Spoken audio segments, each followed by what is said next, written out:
Hello and welcome back to the NHL Best Bets. Yesterday there were 5 games. Overall, we picked 2 of those, and this was a bit different day than few others that we faced because both of the picks that we had were correct. Florida played against Carolina, tight game, very even until the end. When overtime Florida scored game winner 4-3, and with good plus 140 odds, our pick was on the money. Then in North Scotia division, Winnipeg visited Edmonton. Also quite even game there. Edmonton won 3-2, and with these both picks correct, the daily profit was plus 215. Tommy, games went as we predicted. Yeah, I'm shocked.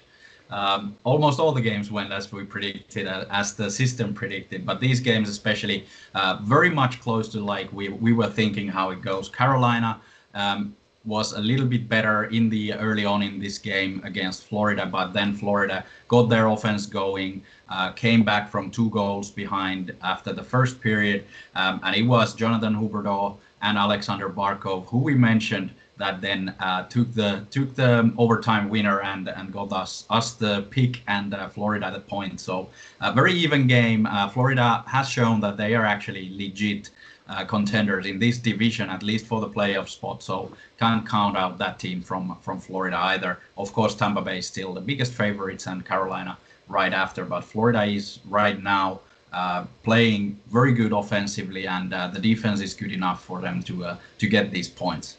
And then another 1-goal game in Edmonton against Winnipeg. Exactly also like we were predicting, that Leon Draisaitl, after going scoreless in the last one, now got 2 goals. Our boy Jesse Puljujärvi scored the first one, so a good evening for Finns also. I forgot to mention in Florida, Juho Lammikko also scored his first NHL goal, so props for him as well, helping us get this nice win. But yeah, in Edmonton, another game of could have been a lot more higher scoring. The goaltenders were really, really good. Both teams had a lot of scoring chances, but Mike Smith and Connor Hellebuyck, really good game from both of them. So can't fault the goalkeepers. Very close match. Of course, Jets a little bit squandered their chances in the end by taking a couple of stupid penalties. Could have gotten into the game, but now this went to Edmonton, and I think well deserved so.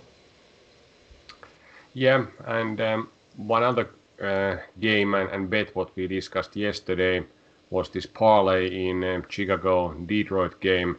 Went pretty much how it was said. Chicago will win and it will be under.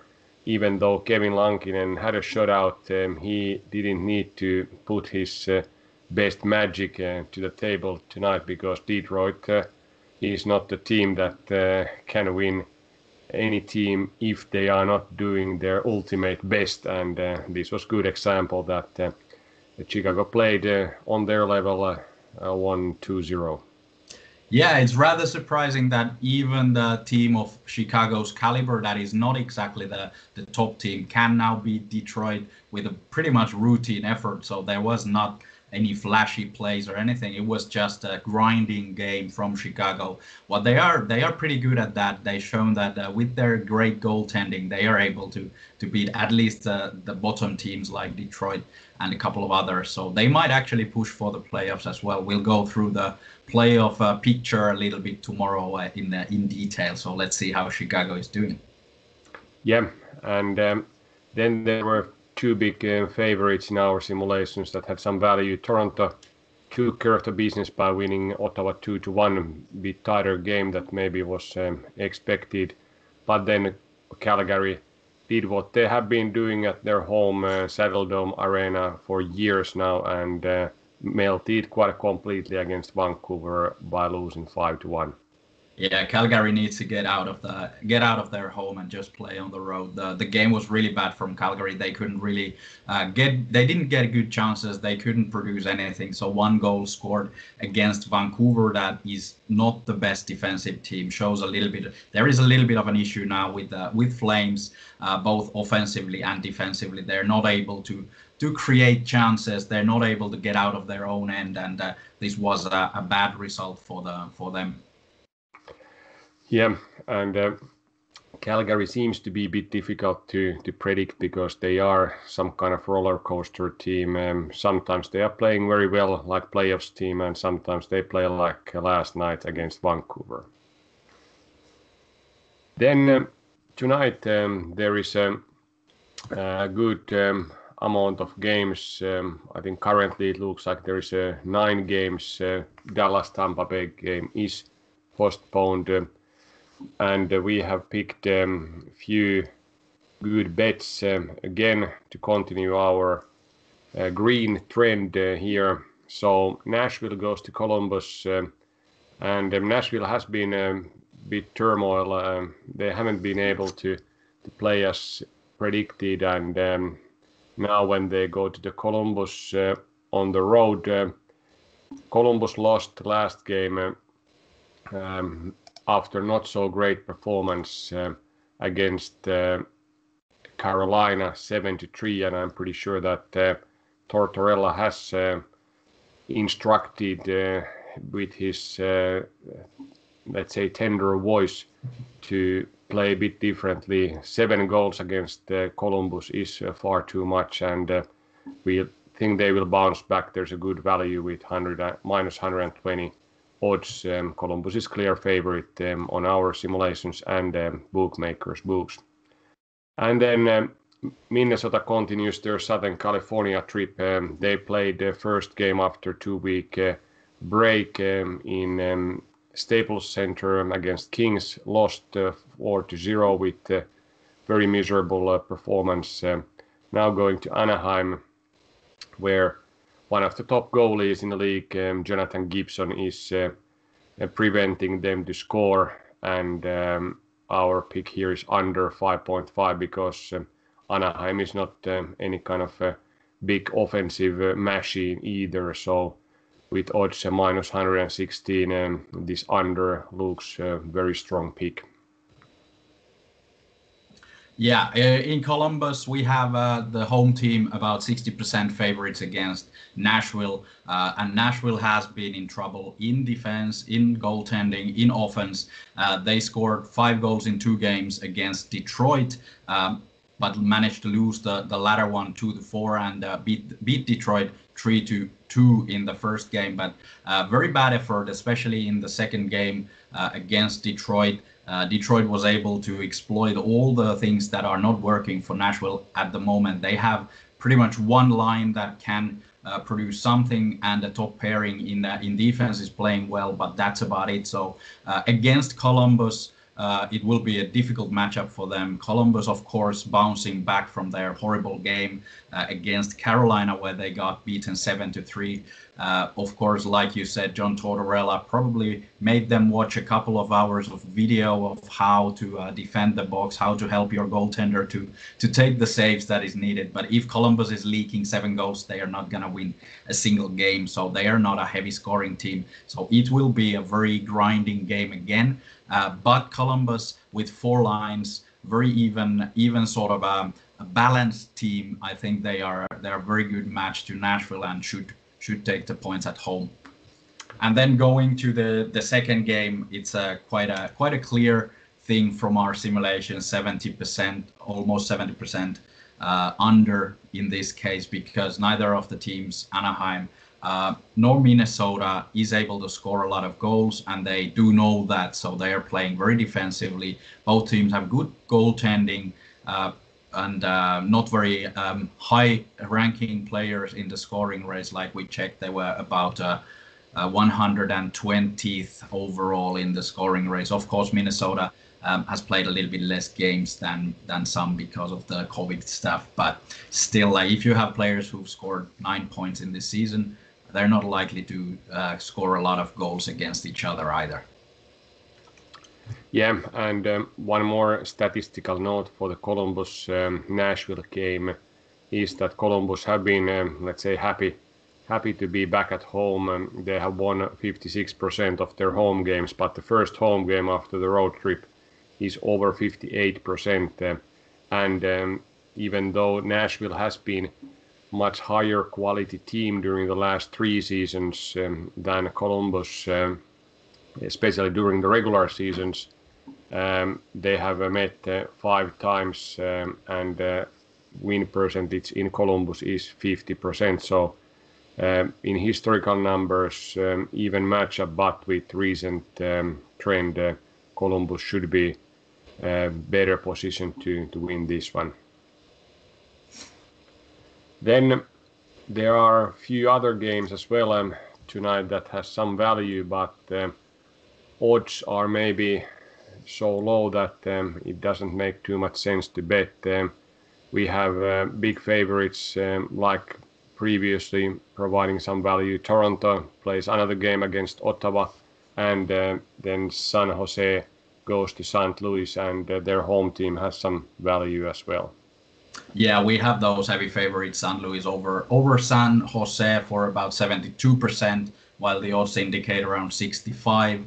And same thing in Toronto, we have Toronto Maple Leafs for about 77%, and the odds are at 74%. So minus 323. That's not something that we want to do. But again, if you're into betting the home favorites, of course, Toronto, a lot better team than Ottawa. But like we saw last night, these games can be very, very tricky and very tight, especially if the so-called better team will be playing a little bit fast and loose, and the other team is doing their best to show that they're not complete pushovers, like Ottawa did last night.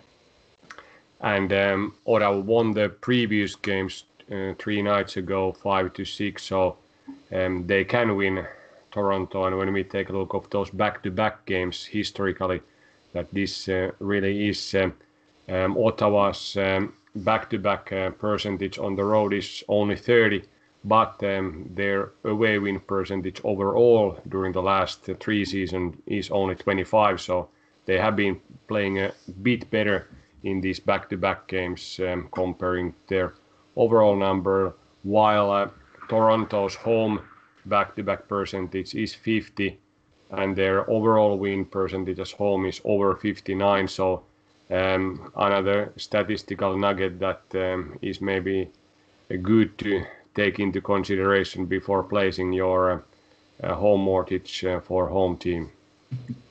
Yeah, especially with these odds, you have to be careful with these sort of heavy favorites, because you do have to bet quite a lot in order to reach any winnings. So careful with these. Is there any other valuable bets here based on our simulations that pops up? Yeah, we have a couple of interesting road underdogs actually that have a bit more value because of really high odds. For example, we have New Jersey going to Boston. Boston, a team that is definitely arguably the best in the Eastern Division at the moment, but they lost last time around. They are a little bit, they've been playing really well, so at some point they will probably head into some sort of slump. So New Jersey came back from their break, blasting and won their game. Now they have about 42% chance to upset Boston in Boston with odds of plus 200. So there is a good almost 8% value there according to our simulations for the road team. So that's one interesting take. And then we do have a similar situation in Pittsburgh where New York Islanders go now. We've seen that New York Islanders at home have been really difficult team for the Penguins. Of course, partly due to the matchup and due to the ability for Barry Trotz to match their lines against the Crosbys and the like. So now they don't have that advantage, but still Islanders have about 48% probability in our simulations to win, while the odds indicate somewhere around 45%. So a little bit of value for the Islanders there, and Islanders have been playing really well. Of course, Penguins played their rivalry series against Capitals, winning the first one and then losing the second one. So a little bit of a roller coaster there as well. Yeah, Islanders is interesting visitor in Pittsburgh because they have won more than lost in both home and away. Win percentage on the road in Pittsburgh for Islanders is 58%, and at the same time, when the Pittsburgh Islanders is now on the road for third game, they have been a reasonably good long road trip team, so 48% win probability of those games. Nothing significant compared to their overall road win percentage, but like I said, matchup against Pittsburgh is pretty good. Yeah, it's a tough game to predict because like we've seen, Pittsburgh Penguins can be one of the best teams in the league, but on the other hand, they can lose to anyone. So a little bit up and down team there as well. We picked one under. Is there any other overs or unders that give some value for bettors based on simulations? Yeah, we do have the one we picked Columbus to win. Like we said, it's gonna be quite a tight and close game. Good goaltending in both ends and not so productive offenses. So that one is about 61% under 5.5 goals. So it's a good value pick there. And then the other one in Arizona, Los Angeles Kings visiting Arizona, like we've seen, can score goals. They managed to do so against St. Louis Blues, but in general, their style is not very high scoring, and they are playing really tight defense, as is Los Angeles Kings, who definitely have their strengths in the defense, in the goal, not in the offense. So there is about 70% chance for that game to go under 5.5 goals as well. So good unders expected. But we'll see. This season has been hard to predict. So sometimes these games that are clear unders might go a little bit over. Like last time, I think we saw 6 goals in one period and kind of ruined our bet as well. Yeah, and again here it's good to check the goalies before the game. I think Arizona Darcy Kuemper has been playing pretty well compared to the Antti Raanta, who is the another goalie there. The starting point was maybe 50-50 when they started the season, but now Raanta has played I think 3 games and Darcy Kuemper has played over 10, so not really 50-50 there. Yeah, Kemper has taken the number 1 spot and he's played pretty well. And like I said, the defense of Arizona Coyotes is above average in NHL, so that's where they can shine. Their offense is not as good, so defensive-minded team, defensive play, so pretty much under like in any game they play. Let's see how these defenses perform tonight and all the other teams as well, because 9 games, good night for hockey, and tomorrow we'll be back. See you tomorrow.